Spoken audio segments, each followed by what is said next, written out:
hanya dengan Rp15.000 per bulan, Anda telah turut berpartisipasi dalam menyebarkan dakwah bersama Tarbiyah Sunnah. Barakallahu fikum.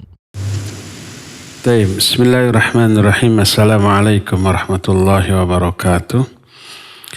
Alhamdulillahilladzi anzala as-sakinata fi qulubil mu'minin liyazdadu imanan ma'a imanihim. Walillahi junudus samawati wal ard wa kana Allahu aliman hakima. Wa asyhadu an la ilaha illallah wahdahu la syarikalah wa asyhadu anna Muhammadan abduhu wa rasuluh sallallahu alaihi wa ala alihi wa ashabihi wa sallama tasliman katsira wa ba'da. Alhamdulillah, kembali kita berjumpa melanjutkan bahasan kitab Al-Irsyad ila Shahihil I'tiqad. Kita sudah sampai pada bab tentang beriman kepada hari kiamat. Kemarin di pertemuan yang lalu kita sudah menjelaskan tentang cakupan dari makna beriman kepada hari kiamat. Kita sekarang masuki nama-nama dari hari kiamat. Dahsyatnya hari kiamat dari berbagai macam aspek, dari berbagai macam segi menimbulkan atau melahirkan beberapa nama bagi hari kiamat.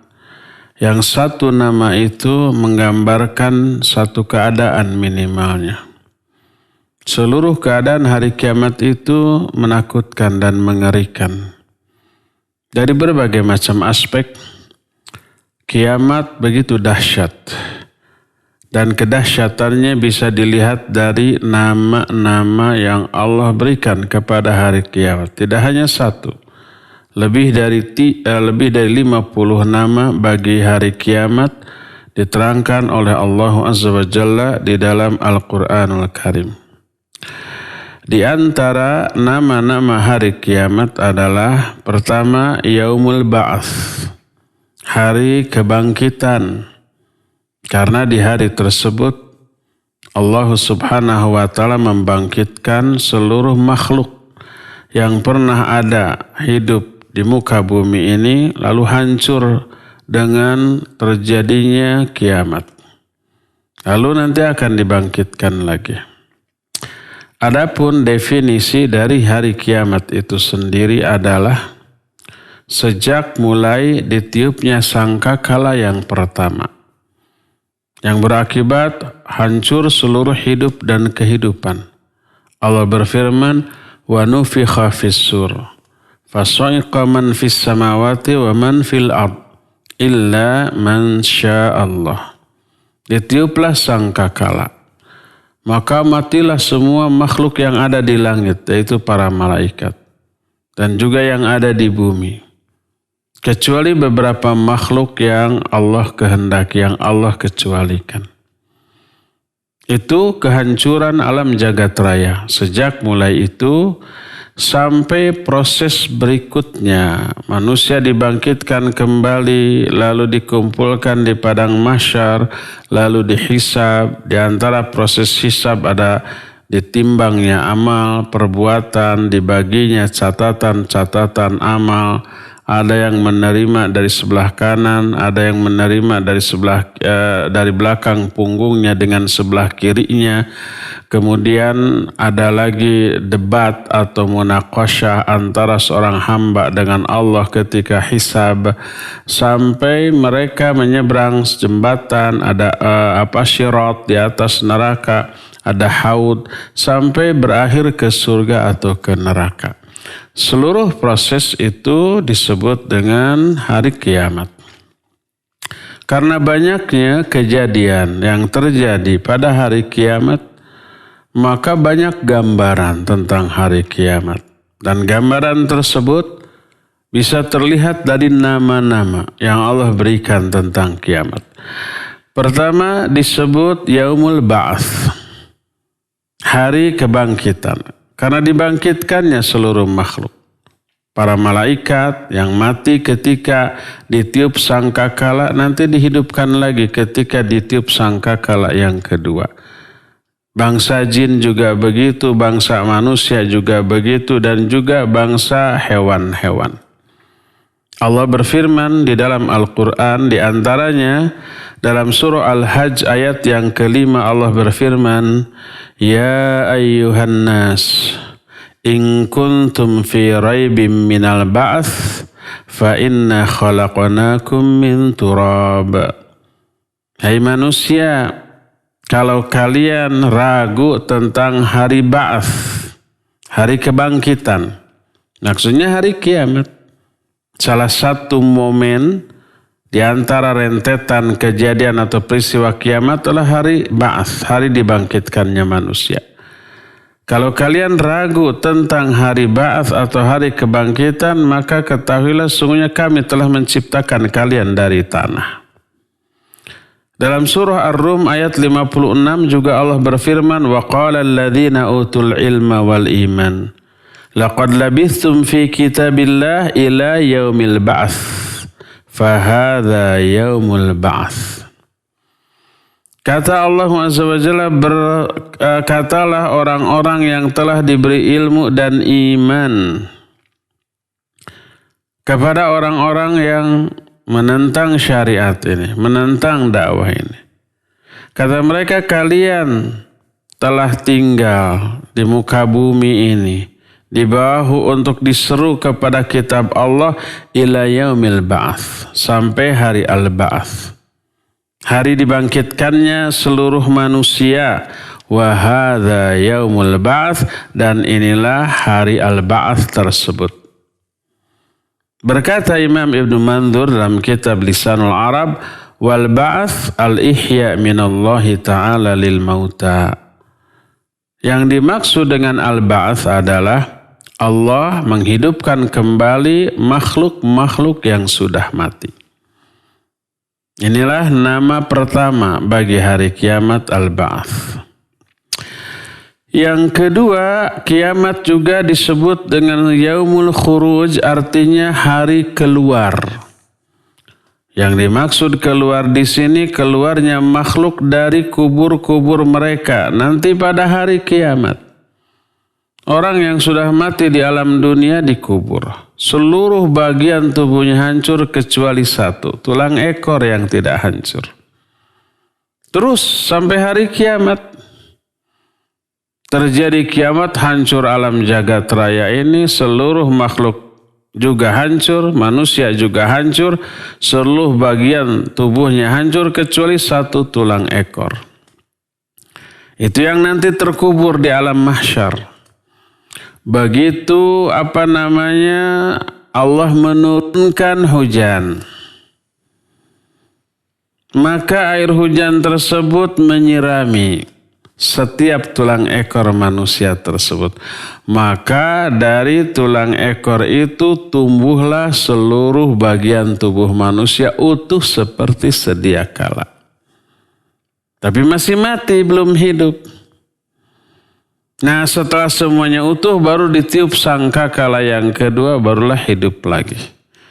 Keluarlah mereka dari kubur-kubur mereka menuju Allah Azza wa Jalla dengan bersegera untuk dihisab. Makanya salah satu sebutan untuk hari kiamat adalah al-khuruj, yaumul khuruj. Karena saat itu seluruh manusia, makhluk yang pernah mati khuruj, alias keluar dari kubur-kubur mereka. Hal ini diterangkan oleh Allah dalam beberapa ayat. Di antara surah Qaf ayat 42 Allah berfirman, Yauma yasma'una as-sayhata bil haqq, dzalika yaumul khuruj. Pada hari itu manusia, makhluk mendengar satu teriakan yang keras dengan sebenarnya. Yang dimaksud teriakan di sinilah tiupan sangkakala yang kedua. Dzalika yaumul khuruj, dan itulah hari al-khuruj. Hari apa? Hari keluarnya seluruh makhluk. Lalu Di dalam surah Al-Ma'arij ayat 43 Allah menyatakan yauma yakhrujuna minal ajdathi sira'an ka'annahum ila nusubi yufidun. Pada hari itu mereka seluruhnya keluar dari kubur-kubur mereka secara cepat. Seolah-olah mereka itu bersegera menuju berhala-berhala mereka dulu ketika di dunia. Orang-orang musyrik ketika ada hajat mereka menuju berhala sembahan mereka itu dengan tergesa-gesa, buru-buru. Seperti itulah digambarkan nanti pada hari kiamat. Dalam surah Rum ayat 25 Allah berfirman, "Tsumma idza da'akum da'watan minal ard idza antum takhrujun." Kemudian apabila kalian diseru dengan seruan dari dalam bumi, maka tiba-tiba kalian keluar dari kubur-kubur mereka.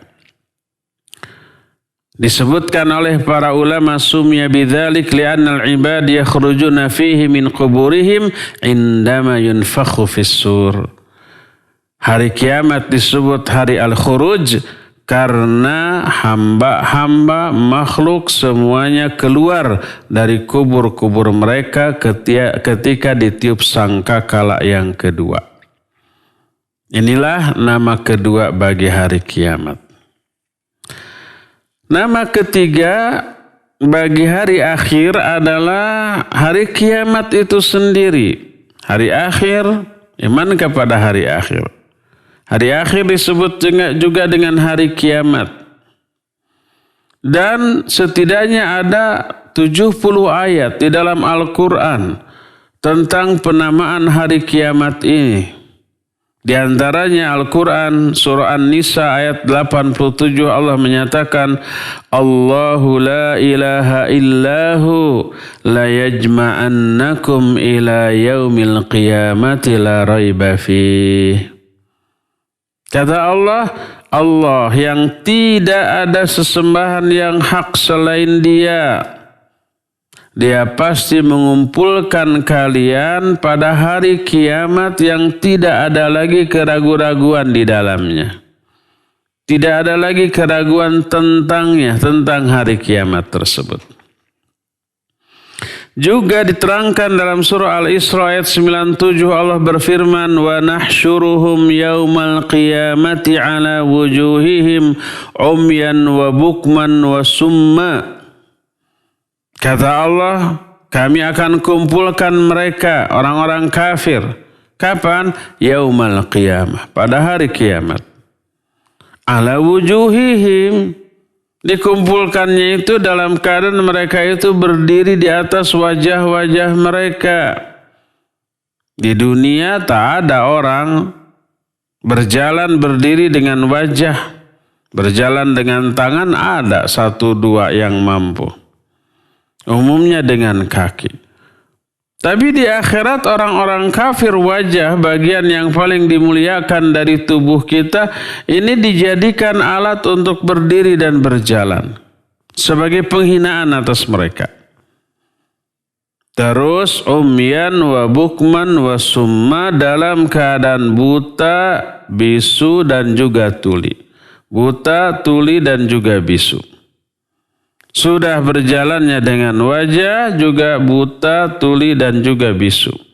Lebih hina lagi, lebih menderita lagi. Dan itu terjadi pada hari kiamat. Juga diterangkan dalam Asy-Syura ayat 45 Allah menyatakan innal khasirin alladzina khasiru anfusahum wa ahlihim yaumal qiyamah. Sesungguhnya orang-orang yang rugi, yang sebenar-benarnya rugi, bukan orang yang miskin dan menderita di dunia, bukan. Tapi orang yang rugi adalah orang-orang yang merugikan diri sendiri dan keluarganya pada hari kiamat.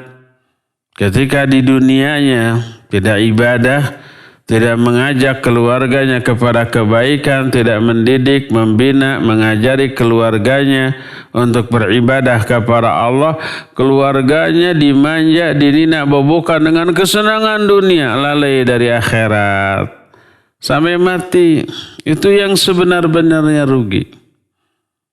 Allah menyatakan innal khasirin alladzina khasiru anfusahum wa ahlihim yaumal qiyamah.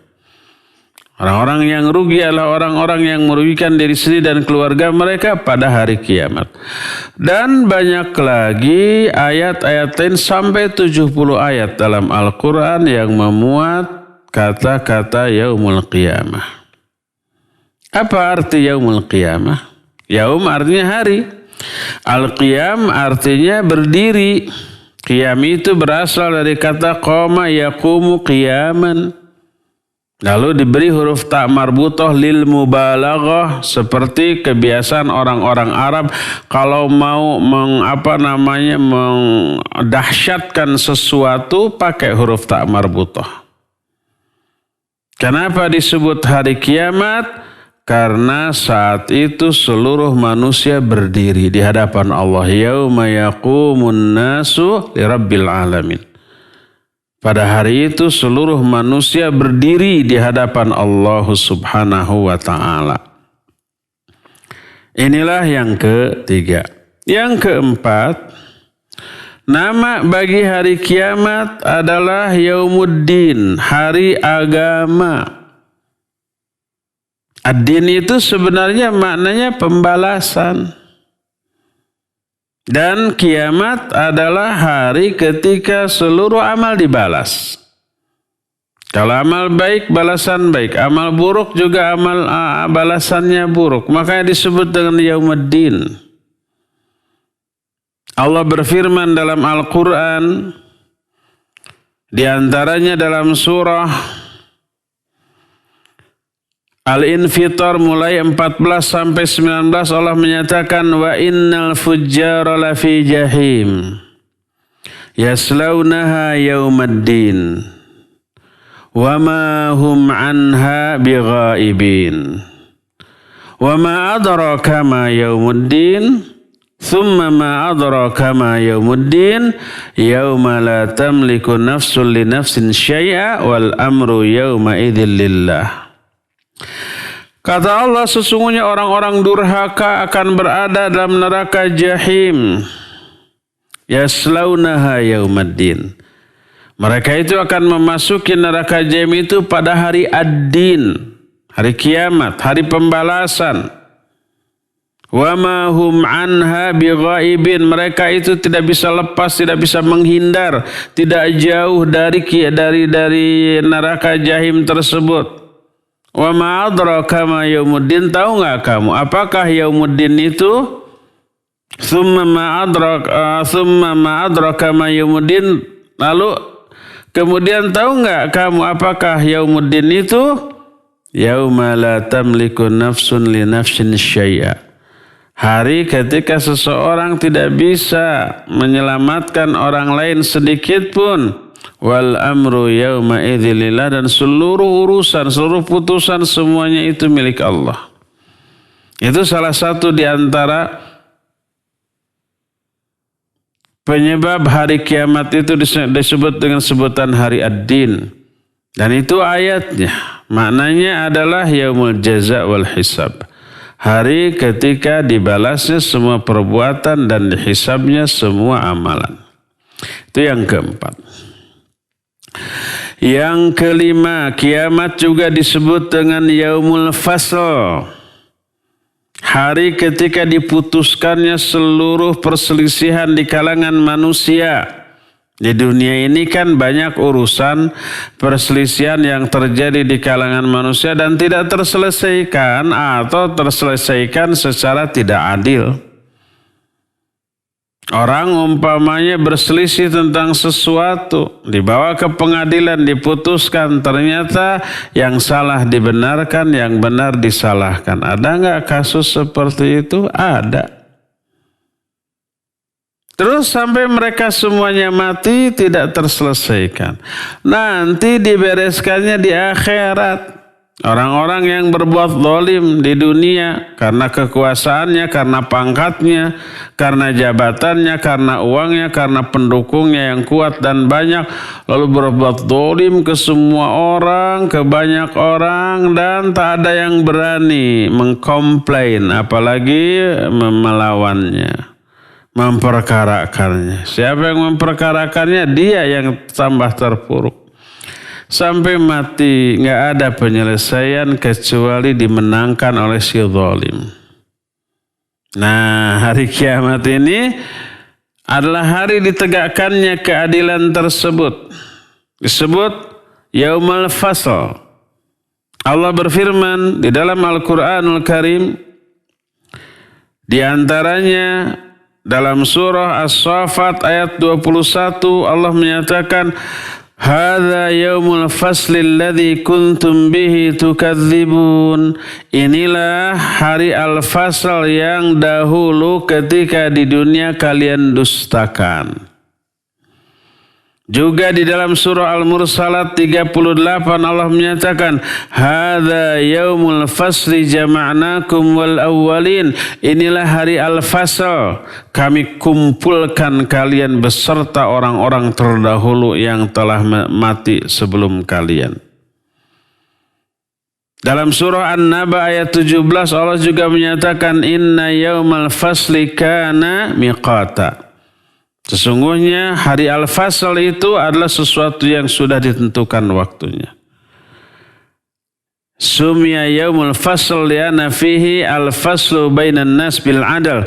Di hari kiamat disebut dengan hari al-fasl karena di dalamnya ada putusan yang adil tentang perkara yang diperselisihkan di kalangan manusia. Oleh karena itulah maka disebut dengan sebutan Yaumul Fasl. Itulah yang keberapa? Yang kelima. Yang keenam, hari kiamat oleh Allah Subhanahu wa taala juga disebut dengan sebutan Yaumul Hasyr. Yaumul Hasyr artinya hari dikumpulkannya manusia. Isumya yaumul hasyr lianna fi jam'ul khalaiq wa hasyruhum fi mawqifil hisab. Disebut dengan sebutan hari al-hasyr karena di dalamnya ada pengumpulan seluruh makhluk. Dikumpulkan oleh Allah Subhanahu wa taala di tempat mereka berkumpul untuk kemudian mereka dihisab dan diberi balasan sesuai dengan hasil hisab mereka masing-masing. Allah Subhanahu wa taala banyak menjelaskan hal ini di dalam Al-Qur'anul Karim. Yauma nahsyuruhum, ketika kami itu mengumpulkan mereka. Nahsyuruhum, dikumpulkannya mereka. Oleh karena itulah maka disebut dengan Yaumul Hasyr. Dan itu termasuk salah satu gambaran yang akan terjadi pada hari kiamat. Ada lagi yang hampir semakna, yaitu disebut dengan sebutan Yaumul Jam'i. Hari dikumpulkannya seluruh makhluk, baik manusia, jin ataupun bahkan binatang, oleh Allah Subhanahu wa taala dikumpulkan. Sebagaimana diterangkan dalam beberapa ayat. Di antaranya dalam Al-Quran, dalam surah Asy-Syura ayat yang ke-7 Allah berfirman, Wa kadzalika auhayna ilaika Qur'anan Arabiyya litunzira ummal qura wa man haulaha wa tunzira yaumal jam'i la raiba fi. Kata Allah Azza wa Jalla, demikianlah kami telah wahyukan kepada engkau hai Muhammad Quran dalam bahasa Arab, agar kamu memberi peringatan kepada para penduduk Mekah dan orang-orang sekelilingnya, dan kamu memberi peringatan tentang Yaumul Jam'i la raiba fi, Hari dikumpulkannya manusia yang tidak ada keraguan di dalamnya sedikit pun. Surah Hud ayat 103 menyatakan, "Dzalika yaumun majmu'un lahun nas." Ini adalah hari ketika seluruh manusia dikumpulkan. Salah satu gambaran hari kiamat mereka dikumpulkan. Disebutlah yaumul jam'i atau juga disebut dengan yaumul hasr. Kedelapan, kiamat juga disebut dengan yaumul hisab. Kenapa disebut yaumul hisab? Lianna fihi muhasabatun nas ala amalihim allati amiluha fid dunya. Disebut hari al-hisab karena manusia di dalamnya ada hisab terhadap manusia atas amal-amal yang telah mereka lakukan di dunia. Dihisab itu dihitung, dikalkulasi antara amal baik dan amal buruk, dihitung mana yang lebih banyak, mana yang lebih berat. Makanya disebut dengan sebutan yaumul hisab. Allah berfirman dalam Al-Quran, di antara dalam surah Shad ayat 26 Allah berfirman, "Innal ladzina yadhilluna an sabilillah lahum 'adzabun syadidun bima nasu yaumal hisab." Kata Allah, sesungguhnya orang-orang yang sesat dari jalan Allah. Jalan Allah jelas di Quran Sunnah. Tapi mereka mengambil rujukan yang lain selain Quran Sunnah. Bukan jalan Allah yang mereka ambil, tapi jalan yang dibikin-bikin, dibuat-buat oleh manusia. Atas pengaruh setan tentu saja. Quran tidak dipakai, hadis disingkirkan. Yang diterapkan, dipegang teguh hanyalah konsep hidup yang dirumuskan oleh orang-orang kafir. Oleh para filosof, lebih berpegang teguh kepada adat, budaya, kebiasaan, kultur atau yang sejenisnya. Itu kan semua bikinan orang, ya enggak? Menyimpang dari Quran Sunnah. Quran Sunnah itu jalan hidup yang Allah tetapkan. Sesat. Innal ladzina yadhilluna an sabilillah. Sungguhnya orang-orang yang sesat, menyimpang dari jalan Allah, lahum adzabun syadidun. Bagi mereka ada azab yang sangat dahsyat. Kenapa? Bima nasu yaumal hisab. Karena mereka itu lupa kepada hari al-hisab. Hari ketika mereka akan dihitung, dikalkulasi amal-amalnya nanti pada hari kiamat. Disangkanya tidak akan ada hisab atas perbuatan dan amalnya. Padahal ada. Hisab itu nanti di hari akhir. Makanya salah satu nama bagi hari akhir adalah yaumul hisab. Juga diterangkan oleh Allah dalam surah Ghafir atau surah Al-Mu'min ayat 27. Allah berfirman, "Wa qala Musa, inni udtu bi rabbi wa rabbikum min kulli mutakabbirin la yu'minu biyaumil hisab." Berkatalah Nabi Musa, sesungguhnya aku berlindung kepada Rabbku dan Rabb kalian. Berlindung dari siapa? Dari semua orang yang takabur, sombong, dan tidak beriman kepada yaumul hisab. Tidak beriman kepada adanya hisab pada hari kiamat. Kenapa berlindung dari orang yang takabur? Rata-rata orang yang takabur itu punya power, kekuasaan, jabatan, pangkat, pasukan, uang, dan seterusnya. Dan bisa berbuat apa saja semau mereka dengan kekuasaan atau uang yang dimilikinya. Makanya Nabiullah Musa alaihissalam berlindung kepada Allah. Dan orang yang nyata-nyata ada di hari itu adalah Fir'aun. La'anahullah. Allah menyatakan Kata Nabi Musa, aku berlindung kepada Allah, Rabbku dan Rabb kalian, dari setiap orang yang takabur, yang tidak beriman kepada adanya hari hisab. Sumya dzalikal yaum yaumul hisab li'anna Allah yuhasibu fihi ibadah. Hari akhir disebut dengan hari hisab karena Allah di hari itu menghisab hamba-hambanya. Seluruh amalan yang dilakukan oleh manusia saat itu dihisab. Inilah yang ke-8. Nama yang ke-9, Yaumul Wa'id. Hari ancaman. Kenapa? Karena di hari itu seluruh yang pernah diancamkan di dunia bagi para pelaku keburukan itu akan ditimpakan. Allah akan mengancam orang yang kafir, diancam. Orang yang musyrik diancam. Orang yang menyimpang dari aturan Allah Azza wa Jalla diancam. Ancaman itu nanti akan ditimpakan pada hari kiamat.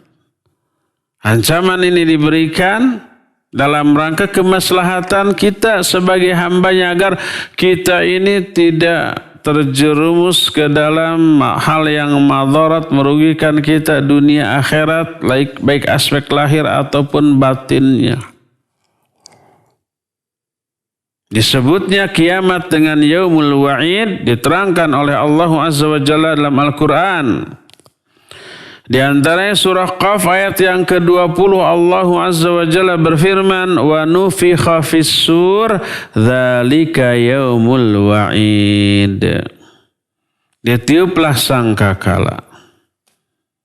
Dan itulah hari wa'id, hari yang pernah diancamkan. Disebut yaumul wa'id li'anna fihi tahqiqu wa'idillahi lil kafirin. Disebut Yaumul Wa'id karena di hari itu dilaksanakan seluruh ancaman Allah bagi orang-orang yang durhaka. Inilah yang ke-9. Yang ke-10. Hari kiamat juga disebut juga hari hasarah. Hasarah itu artinya penyesalan. Karena di dalamnya ada banyak penyesalan bagi orang-orang yang masuk neraka, bahkan bagi yang masuk surga. Yang masuk neraka baik dari kalangan orang kafir ataupun orang muslim yang durhaka. Orang kafir menyesal kenapa dulu kafir. Orang muslim yang durhaka dimasukkan terlebih dahulu ke dalam neraka, walaupun nanti mereka akan angkat dari neraka setelah dosanya habis lunas oleh siksanya. Tapi ketika dimasukkan menyesal, kenapa dulu durhaka. Orang muslim yang masuk surga pun menyesal kenapa dulu tidak lebih baik lagi dalam beramal sehingga level surganya bisa lebih tinggi. Oleh karena itulah maka hari tersebut disebut dengan sebutan hari hasyarah. Terutama bagi orang-orang yang masuk ke dalam neraka. Allah Azza wa Jalla berfirman dalam Al-Quran dalam surah Maryam ayat 39. Kata Allah, wa andirhum yawmal hasyarah. Idh qudiyal amru wa hum fi ghaflatin wa hum la yu'minun. Kata Allah, berikan mereka peringatan tentang hari hasyarah. Hari ketika orang-orang menyesal. Ketika idqudiyal amru. Ketika semua urusan diputuskan. Dalam keadaan mereka itu lalai dari hal ini dan mereka ini tidak beriman. Penyesalan mereka diterangkan di dalam beberapa ayat dalam Al-Quran. Di antaranya surah Al-An'am 31 Allah berfirman, hatta idza ja'athumus sa'ah baghtatan qalu ya hasratana ala ma farratna fiha. Sehingga apabila datang kepada mereka hari kiamat secara tiba-tiba, mereka berkata, aduh rugi kita Karena kita telah melalaikan banyak kebaikan ketika hidup di dunia. Menyesallah mereka. Juga diterangkan dalam surah Az-Zumar 56 sampai 58 tentang penyesalan orang-orang kafir. Allah berfirman, ketika orang kafir itu dimasukkan ke dalam azab, Allah menyatakan antaqula nafsun ya hasarata ala ma farrattu fi jambillah wa in kuntu laminas sakhirin.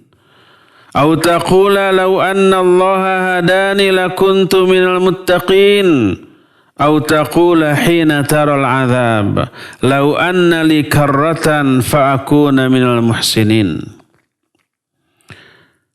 Kata Allah agar seseorang nanti kenapa diberi peringatan sejak sekarang di dunia nih. Awas jangan lakukan ini, nanti akan kena azab. Awas jangan abaikan perintah ini, nanti akan dihinakan. Kenapa Allah berikan peringatan? Agar nanti di akhirat jiwa setiap orang tidak berkata, aduh menyesalnya aku atas apa-apa yang aku lalaikan tentang aturan Allah. Dulu sesungguhnya aku termasuk orang-orang yang hina. Atau jangan sampai seseorang menyatakan seandainya dulu Allah memberi hidayah kepadaku pasti aku akan termasuk orang yang bertakwa.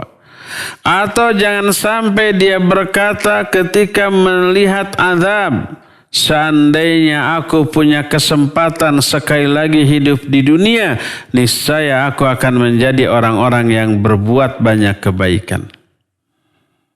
Tapi kesempatan hidup kembali ke alam dunia itu sudah ditutup.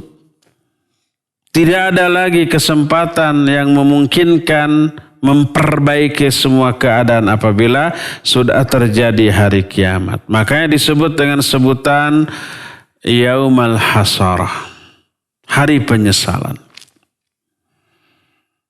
Ke-11. Hari akhir disebut juga Yaumal Khulud, hari abadi. Kenapa disebut hari abadi? Li'annal hayata fi hadzal yaum hayatun khalidatun abadiyah. Karena kehidupan yang teralami di hari akhir nanti adalah hidup yang abadi selama-lamanya. Tidak ada akhirnya. Kalau fase kehidupan kita sebelum hari akhir ini hanya sementara. Kita mengalami 4 fase kehidupan. Dan sekarang kita ini sedang ada di fase yang kedua. Fase yang pertama ketika kita hidup di alam rahim, dalam perut ibu, hanya 9 bulan. Rata-rata ya, ada yang kurang lebih sedikit lah. Hidup di sana 9 bulan, ringkas, singkat, kita nggak ingat lagi apa yang kita rasakan di sana, apa yang kita lakukan, nggak ingat. Ya, menderita, tidak bahagia, nggak ingat apa-apa aja. Setelah 9 bulan, selesai fase pertama, gubrak kita lahir ke alam dunia. Barulah kita memulai fase yang kedua. Sampai sekarang nih. Sampai kapan? Sampai kita mati atau hari kiamat. Setelah kita mati atau kiamat, kita masuk ke alam kubur. Ini fase yang ketiga. Kalau di dunia, fase yang kedua ini jauh lebih lama dibanding fase pertama. Fase pertama kan cuma 9 bulan. Fase kedua ini puluhan tahun. Banyak yang baru sebulan 2 bulan meninggal ada. Banyak yang baru beberapa hari meninggal ada. Itu mah bahagialah di akhiratnya nanti. Yang gawat mah kita nih sudah akil balik, sudah puluhan tahun belum mati juga, tapi amalnya buruk. Ini yang gawat nih. Amalnya jelek. Kita fase kedua. Fase kedua berapa tahun? Wallahu a'lam. Ada yang 50 tahun, ada yang 60, ada yang 70, ada yang 80 mungkin masih, ada yang 90 mungkin masih hidup sekarang mendengarkan. Ada ibu di Bandung sudah 90 tahun, rajin amat mendengarkan kajian ini, ya. Kita berapa lama lagi hidup? Wallahu a'lam. Besok, lusa, bulan depan, apakah kita ini bisa berjumpa hari Jumat yang akan datang melanjutkan kajian ini? Belum tentu, wallahu a'lam. Inginnya sih masih panjang kita ya, biar orang lain duluan gitu. Ingin panjang, barijeng, apa barijeng teh? Ingin panjang tapi amalnya tetap buruk. Hanya nambah-nambah beban dosa. Semoga Allah memberkati semua usaha kita dan mewafatkan kita dalam keadaan husnul khatimah. Ini fase kedua cuma puluhan tahun. Jarang yang 80, 90, apalagi 100. Ada 1-2. Nah setelah itu masuk ke alam kubur. Ini lebih lama lagi sampai kiamat. Berapa tahun tuh? 100 tahun? Mungkin. 1000 tahun? Mungkin. 10.000 tahun? Mungkin. Hidup kita di alam barzakh hanya ada 2 keadaan. Nikmat kubur atau azab kubur. Tergantung amal kita sekarang di dunia ini. Pilih. Mau bahagia, mau sengsara di alam kubur. Tetapkan sekarang. Kalau mau bahagia, beriman, beramal soleh. Kalau saya mah nggak mau bahagia lah. Lebih baik mending bahagia sekarang, di sana juga nggak menderita, nggak apa-apa.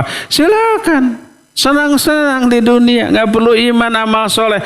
Tapi ingat nanti jauh di sana itu lebih lama dan jauh lebih dahsyat azabnya. Tidak ada bandingannya dengan azab di alam dunia. Atau orang yang melakukan dosa gibah nih, yang merupakan hobinya ibu-ibu rata-rata, bapak-bapak juga ada. Makanya acara-acara gibah di TV rata-rata ratingnya paling tinggi ya. Makanya bervariasi tuh nama acaranya juga. Intinya isinya gibah ya. Sehari bisa berkali-kali tayang dengan judul atau nama acara yang berbeda. Itu paling tinggi. Di alam kubur orang yang gibah itu si kukunya panjang dan terbuat dari logam yang tajam, lalu dia cakar-cakarkan itu ke wajahnya dan dadanya. Waliyadzubillah. Amit-amitnya. Naudzubillah. Jangan bilang amit-amit. Kalau saya barusan, khilaf saja itu, jangan diikuti. Naudzubillah. Semoga Allah menyelamatkan kita dari hal tersebut. Oleh karena itulah maka penderitaannya lebih panjang. Sampai kapan? Sampai kiamat. Setelah kiamat jegur. Hancur alam jagat raya ini. Baru kita masuk fase terakhir dari kehidupan kita. Hari kiamat. Kita dikumpulkan di padang mahsyar. Kita dihisab. Kita ditimbang. Kita segala macam menyeberang syirat. Sampai berakhir ke surga, ke neraka. Abadi di sana tuh. Tak ada akhirnya. Makanya disebut dengan sebutan Yaumul Khulud. Allah berfirman dalam Al-Quran, di antaranya dalam surah Qaf ayat 34, Allah menyatakan udkhuluha bisalam dzalika yaumul khulud. Masuklah kalian semua ke dalam surga dengan keselamatan. Dzalika yaumul khulud, dan itulah hari al-khulud, hari yang abadi. Itu tentang orang-orang mukmin, ahli surga. Orang-orang kafir oleh Allah diterangkan dalam surah Al-Baqarah 39, walladzina kafaru wa kadzdzabu biayatina ulaika ashabun nar hum fiha khalidun. Dan orang-orang yang kafir dan mendustakan ayat-ayat kami, mereka itu para penghuni neraka dan mereka kekal di dalamnya selama-lamanya.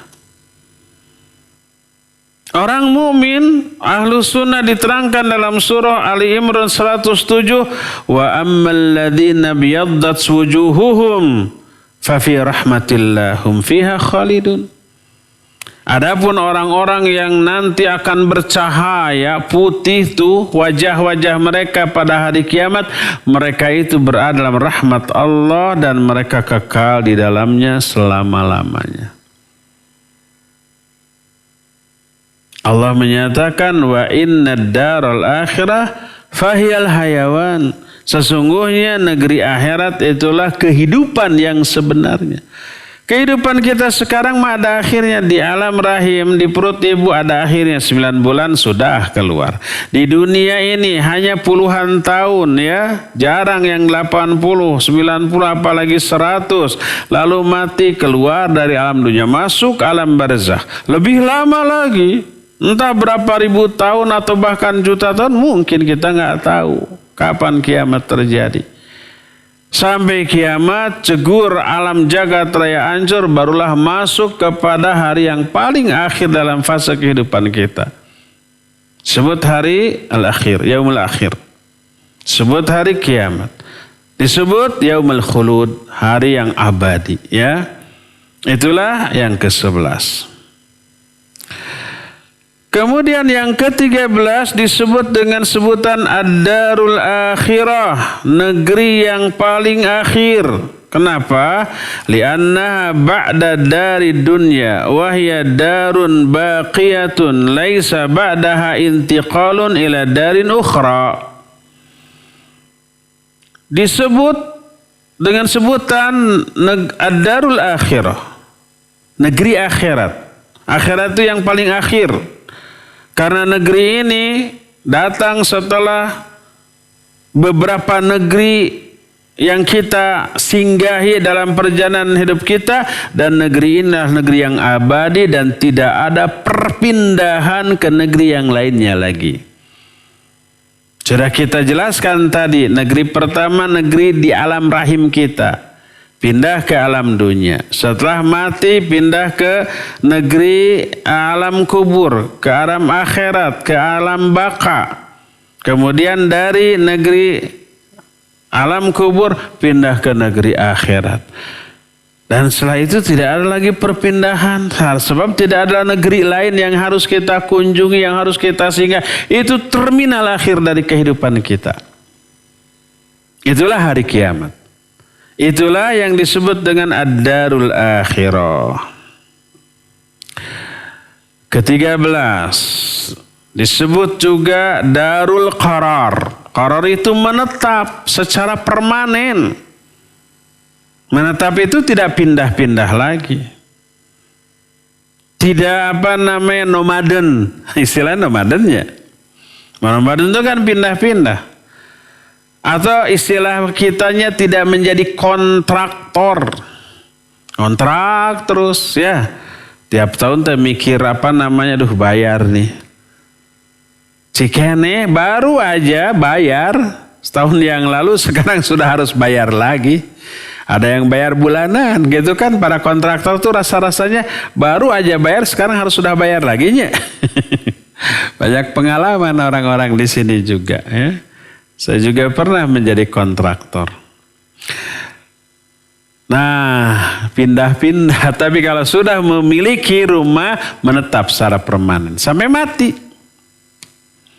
Negeri akhirat disebut darul qarar, artinya negeri tempat menetap, karena kita akan menetap secara permanen di sana dan tidak pindah-pindah lagi, dan tidak hanya pindah, tidak akan mengalami kefanaan. Disebut darul qarar li'annaha al-istiqrarud daimu bila fana'in wala intiqal.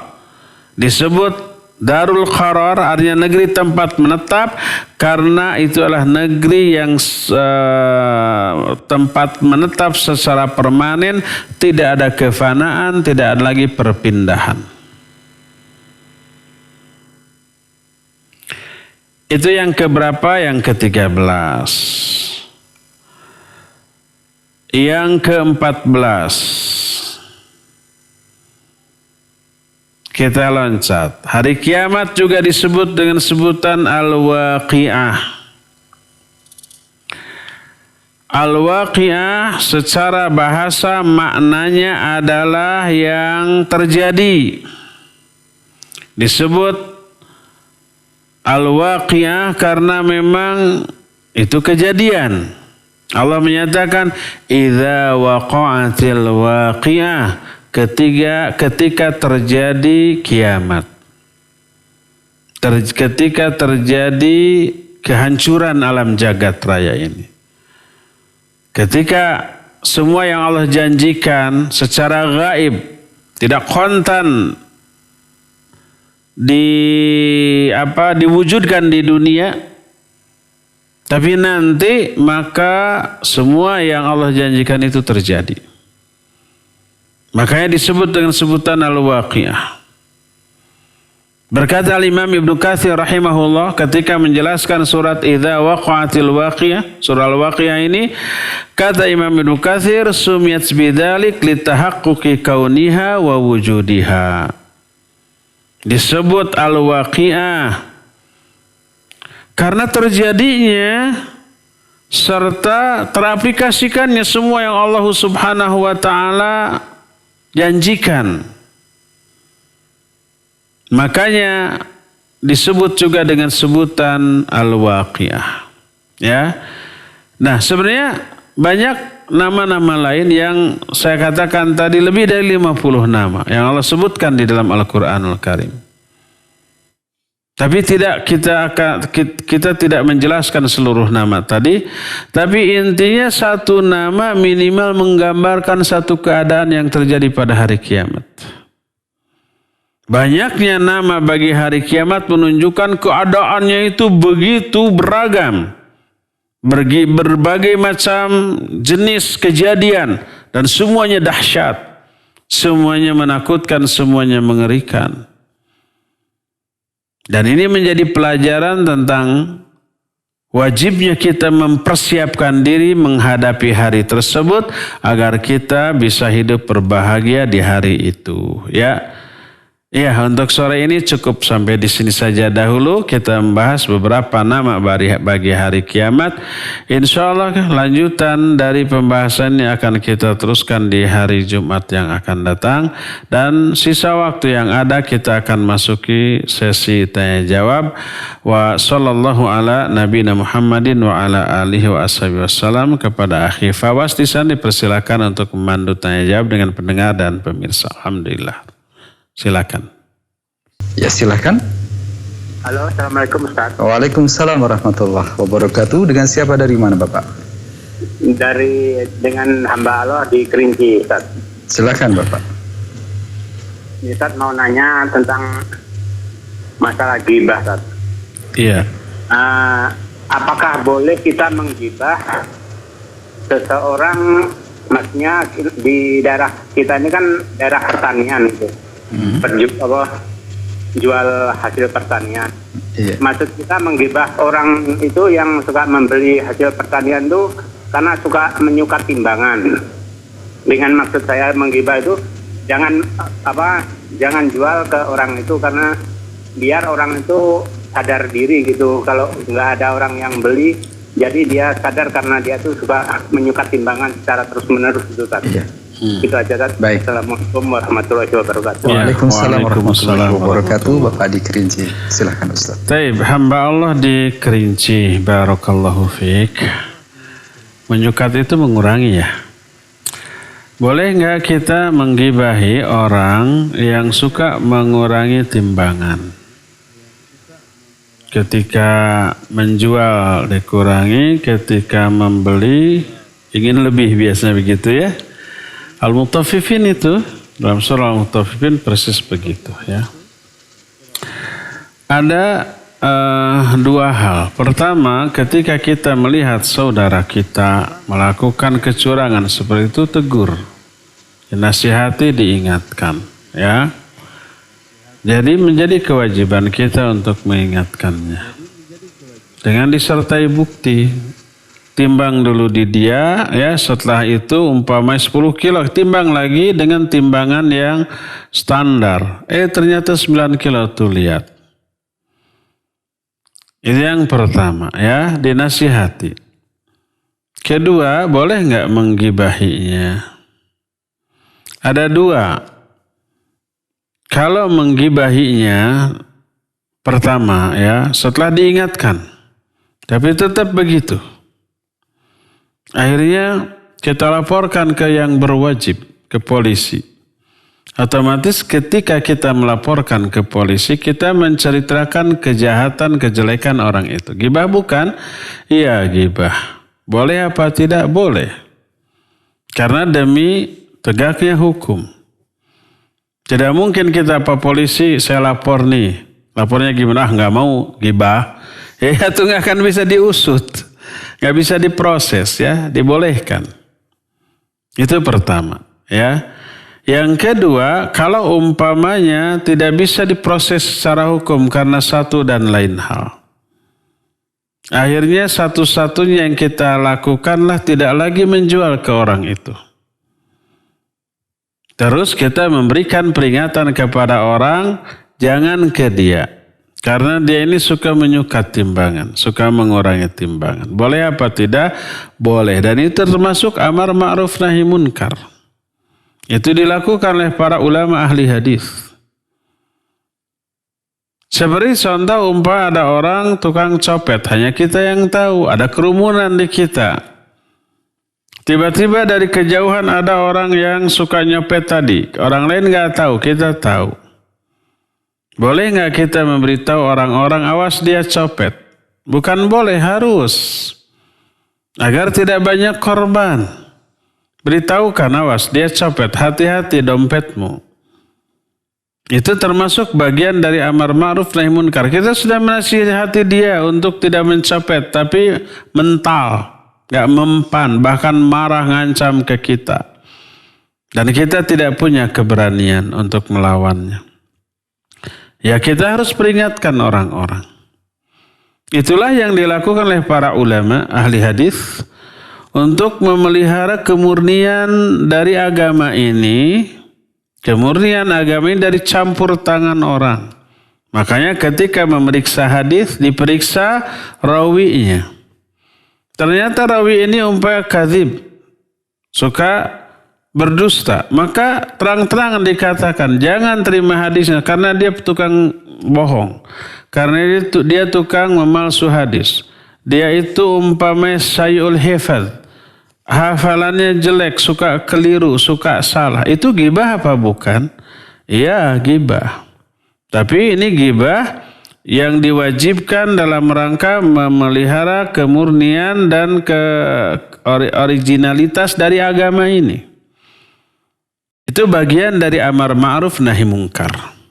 Oleh karena itu kalau ada tengkulak yang tadi suka menyukat timbangan, kemudian kita sudah menasihati malah dipelototin, diproses secara hukum juga tidak bisa gitu ya. Nah, satu-satunya yang bisa kita lakukan memperingatkan orang-orang jangan sampai terkena dengan kejahatan dia, maka itu termasuk ghibah yang diperbolehkan agar tidak terjadi kezaliman yang sama ke banyak orang ya. Dianggap lidaf'iz zulm untuk menolak atau menghindarkan kezaliman yang akan terjadi, maka dibolehkan. Wallahu a'lam. Silakan lagi. Silakan. Terima kasih jazakallahu khairan, barakallahu fiik. Jawaban dan nasihat Al-Ustaz demikian Bapak di Kerinci, semoga bermanfaat. Silakan di kesempatan kedua kami masih undang Anda di telepon 0218236543. Silakan. Iya, halo. Baik, masih terputus. Assalamualaikum. Waalaikumsalam warahmatullahi wabarakatuh. Silakan, dengan siapa, dari mana Bapak? Saya dari Pak Mulyono, Bandung. Pak Mulyono, silakan pertanyaannya. Pak Ustadz, saya mau tanya. Di hari kiamat, hari akhir, di Mahsyar itu enggak ada perlindungan, tapi ada 7 golongan yang dilindungi. Itu bagaimana cara melindungannya pada hari kiamat itu? Sekian. Assalamualaikum warahmatullahi wabarakatuh. Waalaikumsalam warahmatullahi wabarakatuh. Terima kasih Bapak. Barakallahu fiik. Silakan. Ya, Pak Mulyono di Margahayu, Bandung. Nelponnya ke Jakarta. Terlokal loh. Iya, ada beberapa golongan, tidak hanya 7, lebih dari 7 ya. Dalam satu hadis sahih riwayat Bukhari menyatakan 7 golongan. Di hadis lain ada golongan lain yang juga dinaungi selain dari 7 orang itu. Bagaimana cara menaunginya? Dinaunginya di bawah naungan arsy Allah Subhanahu wa taala. Sebab diterangkan di dalam hadis lain tahtal arsy. Jadi diberi naungan di bawah arsy Allah Subhanahu wa taala. Begitulah cara Allah Subhanahu wa taala menaungi beberapa golongan tertentu pada hari kiamat di padang mahsyar. Orang dikumpulkan semuanya di padang mahsyar yang lapang, luas. Tidak ada tenda, tidak ada pohon, tidak ada bangunan, tidak ada yang tinggi, tidak ada yang rendah, semuanya sama. Dalam keadaan telanjang, tidak tertutupi auratnya oleh sehelai benang. Tidak bersendal, bersepatu, berkaos kaki, tidak berkhitan. Di dunia sudah berkhitan, di sana utuh lagi. Matahari dekat, 1 atau sampai 3 mil, sangat-sangat panas. Manusia berkeringat, sampai keringatnya ada yang merendam, sampai semata kakinya, ada yang selututnya, ada yang sepahanya, ada juga yang sampai setelinganya. Atas kuasa Allah SWT. Jangan diotak-atik oleh akal kita, dehidrasi dong, masa keringat segede sebanyak itu. Ya itu kalau di dunia. Tapi hukum yang Allah terapkan di alam akhirat nanti beda lagi. Allah yang mengaturnya. Perkara gaib yang diterangkan dalam hadis sahih wajib untuk kita yakini. Masuk akal atau tidak. Karena akal kita hanya mampu menjangkau apa yang ada di dunia. Sedangkan di akhirat berbeda lagi keadaannya. Akal nggak mampu sampai ke sana. Wajib untuk kita yakini dan meyakininya termasuk iman kepada hal yang gaib. Alladzina yu'minuna bil ghaib. Ya, itu ciri orang bertakwa. Nah, dalam keadaan panas seperti itu, menderita seperti itu, ada beberapa golongan manusia yang dinaungi oleh Allah. Sehingga tidak menderita. Di mana dinaunginya? Di bawah naungan arsy Allah Subhanahu wa ta'ala. Ya. Demikian Pak Mulyono, wallahu a'lam bissawab. Silakan lagi. Jazakallah khairan jawaban dan nasihat Al-Ustaz. Demikian untuk Bapak Mulyono di Bandung. Selanjutnya kami angkat pertanyaan dari pesan singkat Ustaz. Ada pertanyaan dari Bapak Abu Haris di Jambi. Assalamualaikum warahmatullahi wabarakatuh. Ustaz, apakah orang yang sudah meninggal juga akan merasakan kedahsyatan hari kiamat? Jika tidak merasakan, maka seakan-akan mengurangi rasa takut karena mereka yang meninggal sebelum datangnya kiamat tidak akan merasakan bagaimana dahsyatnya hari kiamat. Mohon nasihat dan penjelasan dari hal ini. Jazakallahu khairan barakallahu fiik. Iya, wa fika barakallah. Iya. Apakah orang yang sudah mati di alam kubur merasakan goncangan hari kiamat? Iya, merasakan dahsyatnya hari kiamat. Karena mereka hidup. Jadi ketika matinya itu hanya sementara. Terputusnya hubungan antara nyawa atau ruh dengan badan. Jadi terpisah dan putus hubungan. Tidak ada hubungan. Hanya sementara. Begitu jasadnya masuk ke kuburan, maka nanti ruhnya akan kembali berjumpa dengan jasadnya di alam kubur. Kemudian hidup lagi untuk ditanya, untuk memperoleh fitnah kubur. Fitnah kubur itu pertanyaan di alam kubur. Ditanya tentang Rabbnya, tentang agamanya, tentang nabinya, nabi yang diutus. Man rabbuka, wa ma dinuka, wa man nabiyuka. Seperti itulah yang akan teralami. Hidup lagi. Setelah itu mengalami mungkin nikmat kubur, mungkin azab kubur. Terus sampai kiamat. Dalam keadaan hidup. Makanya ketika terjadi kiamat, goncangan kiamat terasa oleh semua makhluk baik yang masih hidup di dunia ataupun yang sudah masuk ke alam kubur. Dan ini bisa terfahami dari sebuah hadis tentang keutamaan orang yang mati syahid. Yu'ta sittu khisalin lisyahidi yu'ta sittu khisalin. Bagi orang yang mati syahid akan diberikan 6 keistimewaan. Salah satunya adalah wa ya'manu minal faj'il akbar yaumil qiyamah. Akan diamankan dari goncangan yang paling dahsyat ketika terjadinya hari kiamat. Mereka merasa aman dari goncangan dahsyatnya hari kiamat. Dan itu salah satu di antara apa? Keutamaan dan keistimewaan orang-orang yang mati syahid. Kalau orang yang mati syahid akan diamankan dari guncangan hari kiamat, menunjukkan orang yang matinya tidak syahid, mereka tidak aman dari guncangan hari kiamat. Mereka akan mengalami kengerian hari kiamat walaupun sudah mati di alam dunia, tapi hidup kembali di alam kubur nanti. Ya, demikian wallahu a'lam bissawab. Silakan lagi Fawaz. Terima kasih jazakallahu khairan jawaban dan nasihat Al-Ustaz.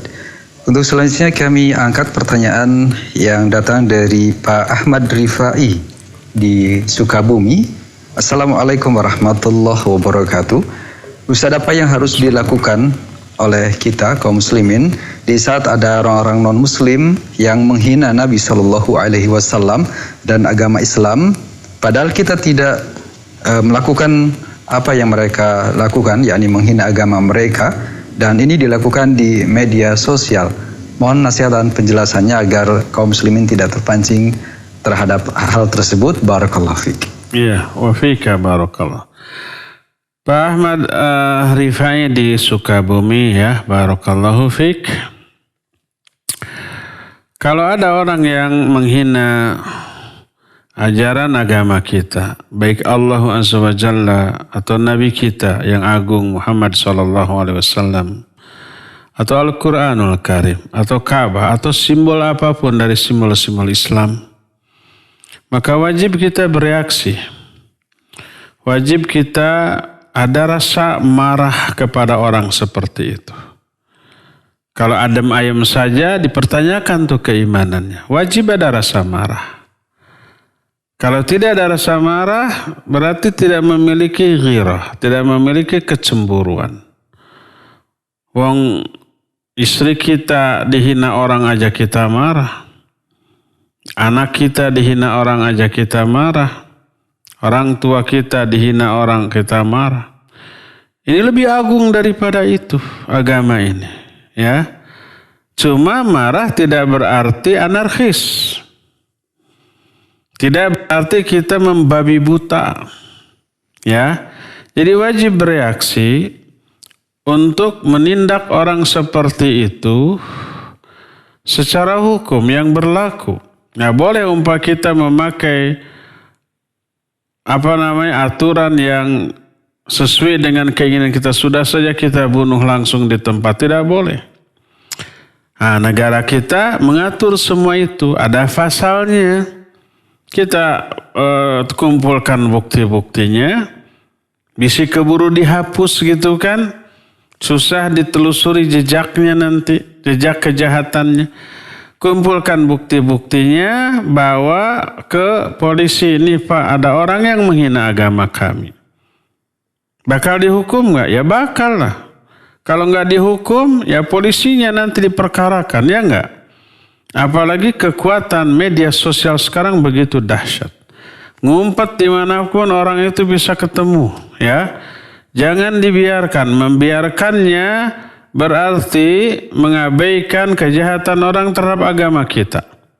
Jangan sampai beralasan, tenang di akhirat nanti diadab. Iya betul, di akhiratnya pasti diadab kalau dia tidak taubat. Kecuali kalau dia taubat, diampuni insya Allah, ya. Nah, tapi di dunia ini juga harus ada langkah real yang nyata. Ya, kumpulkan bukti-buktinya, bawa ke aparat, ini buktinya ada orang yang menghina agama kami. Mungkin juga agama Pak Polisi yang mayoritas Islam. Oleh karena itulah nanti diproses, ditangkap orang itu dan dipidanakan. Semoga dia pertama menyesal, kapok gitu ya. Dan memberi pelajaran kepada orang yang belum melakukan tapi sudah niat akan melakukan. Lihat ada contoh begitu, aduh ternyata ditangkap ya rame-rame. Dan alhamdulillah kaum muslimin ketika menciduk orang seperti tidak anarkis. Tidak langsung dipukuli, dibakar, diapa-apakan, enggak. Cuma diminta pertanggungjawaban, ditangkap kemudian baru dibawa ke polisi. Nah baru setelah itu ketika menghinanya gagah luar biasa, pas digerebeknya ngapain coba? Nangis, menjerit-jerit, terkencing-kencing. Orang tuanya juga ketika anaknya melakukan itu cuek aja. Nggak ada edukasi kepada anaknya untuk tidak menghina agama lain. Setelah diciduk baru menjerit-jerit ibunya, ayahnya, keluarganya. Jangan dibawa Pak, dia ini lagi sakit jiwanya. Lebih baik dianggap gila daripada di penjaranya. Ada yang seperti itu? Ada. Perkarakan untuk memberi efek jera dan memberi efek takut kepada orang yang belum melakukannya. Jangan anarkis, jangan main hakim sendiri. Ingat, kita bukan hakim, bukan algojo. Kalau kita sebagai warga biasa kemudian bertindak sebagai hakim atau algojo, maka itu keliru, itu dosa. Tidak boleh. Kita terjerumus ke dalam dosa. Umpamanya ada orang yang berzina, langsung kita rajam sering, nggak boleh. Itu wewenangnya ulil amri. Nanti hakim yang memutuskan, algojo yang melaksanakan, yang mengeksekusi. Ada orang yang mencuri, langsung kita potong sendiri oleh kita, nggak boleh. Harus melalui pengadilan dulu. Hakim yang memutuskan, lihat alasannya, lihat kondisinya dulu. Ya seperti itu. Termasuk masalah ini. Kita bukan hakim. Kita juga bukan algojonya. Tapi kita adalah warga muslim yang merasa terbakar emosi kita karena penghinaan itu. Nggak boleh anarkis. Silakan kumpulkan bukti-bukti, kemudian ajukan ke aparat. Kalau aparat tidak bertindak juga, yuk dengan bukti itu kita datangi orangnya, kita minta klarifikasi, kemudian tetap hukum dijalankan. Ya, itulah yang harus kita lakukan. Ingat sekali lagi, jangan anarkis, jangan main hakim sendiri, ya. Tapi jangan dibiarkan. Wallahu a'lam bishawab. Silakan lagi Fawas yang terakhir ya. Baik, terima kasih Ustaz Jazakallahu khairan jawaban dan nasihatnya. Di kesempatan terakhir kami undang Anda pendengar dari telepon kembali 0218236543. Silahkan. Iya silahkan. Assalamualaikum. Waalaikumsalam warahmatullahi wabarakatuh. Silakan Ibu pertanyaannya. Ini Ustadz mau tanya tentang doa. Kalau misalnya ya Rob, kumpulkan kami dengan kedua orang tua kami di bawah naungan pada hari Kiamat gitu ya Ustaz. Karena anak ini tidak tahu bahasa Arab karena terpaksa pakai bahasa Indonesia gitu, bahasa kita lah istilahnya itu di waktu sujud. Setiap sujud seperti itu Ustaz. Nah ini bagaimana Ustaz? Berdoa dengan menggunakan bahasa Indonesia begitu ya Bu ya? Bagaimana? Ya Rob gitu ya. Kumpulkan kami dengan kedua orang tua kami di bawah naungan pada hari kiamat kelak gitu. Itu bagaimana Ustaz gitu? Apakah nanti akan menjadi kenyataan? Mudah-mudahan Ustaz, mohon doanya. Terima kasih. Ya, syukur jazakallahu khairan. Assalamualaikum warahmatullahi wabarakatuh. Waalaikumsalam warahmatullahi wabarakatuh. Ya, barakallahu fiik. Ya Ibu yang bertanya barusan, karena kita tidak mengerti bahasa Arab dan malas menghafal. Intinya sih bukan karena nggak ngerti bahasa Arab, tapi kitanya malas menghafal. Doa apapun yang kita inginkan untuk dunia ataupun akhirat nanti, sudah ada contohnya. Dari Nabi SAW, dari Al-Quran, dari hadis yang sahih, atau dari doa-doa para ulama.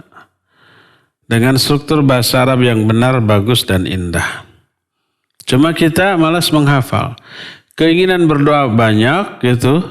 Permintaan juga banyak, beragam. Upaya menghafalkan doa tersebut itu nol atau kurang. Akibatnya timbullah pertanyaan ini. Boleh enggak berdoa di dalam sujud dengan bahasa selain Arab? Ulama ikhtilaf. Sebagian menyatakan tidak boleh ada bahasa ajam dalam sholat. Seperti yang dikatakan Imam Ahmad. Yang dinukil oleh anaknya dalam kitab Masailul Imami Ahmad. Bahwa di dalam sholat tidak boleh ada bahasa ajam. Bahasa ajam itu bahasa selain Arab. Termasuk bahasa Indonesia, bahasa daerah, maka tidak boleh. Sebagian ulama. Sebagian lagi menyatakan boleh. Karena Nabi SAW menyatakan, فَلْيَتَخَيَّرْ مِنَ الدُّعَاءَ أَعْجَبُهُ. Maka hendaklah dia memilih doa yang paling dia sukai ketika sujud. Yang dimaksud memilih doa yang paling dia sukai, baik isinya ataupun bahasanya. Karena seringkali dengan bahasa sendiri mungkin lebih terhayati. Maka dari hadis ini falyatakhayyar, hendaklah dia memilih minad doa ya ajabahu, doa yang paling dia sukai. Ya, itu termasuk dari aspek bahasanya. Maka sebagian ulama membolehkan hal itu. Untuk ihtiyat, ya ikhwan, di mana saja Anda berada, coba motivasi diri kita untuk menghafal doa-doa, terutama doa-doa harian. Dan doa-doa yang isinya sangat kita inginkan, baik kepentingan dunia apalagi akhirat. Semuanya ada, ya tinggal beli umpamanya buku kumpulan doa yang bersumber dari Al-Quran dan hadis yang sahih. Jangan asal buku kumpulan doa, mau sahih, mau dhaif, mau karangan orang, ya, mau isinya lurus, mau isinya bengkok, nggak perlu, yang penting ya doa. Nggak begitu. Harus milih. Ya, tidak semua buku kumpulan doa itu sahih, benar. Jangankan untuk agama, ya, untuk dunia saja kita beli buah-buahan. Pasti kita milih beli mangga. Apakah asal comot yang buruk, yang masih hijau, yang mentah kita ambil? Enggak, ya. Pasti kita pilih, oh ini yang sudah matang, ya. Dicium dulu, oh ini harum, pasti matang dan tua. Itu yang dipilih, ya. Beli jeruk pasti yang kulitnya itu warna kuning kemerahan gitu, ya. Tidak akan mengambil asal gitu, yang busuk, yang hijau, yang mau manis, mau asam, nggak peduli, nggak begitu. Beli durian, ya, dicium dulu, dipukul-pukul dulu, kadang-kadang nggak yakin, tolong dibuka sedikit, dicicipi, kalau manis dibeli, kalau enggak. Itu untuk dunia, milih. Masa untuk akhirat nggak milih, ya enggak? Oleh karena itu pilih buku kumpulan doa yang didasarkan pada Al-Quran dan hadis yang sahih. Nah, kemudian hafalkan. Pilih doa-doa yang sesuai dengan kebutuhan kita. Hafalkan.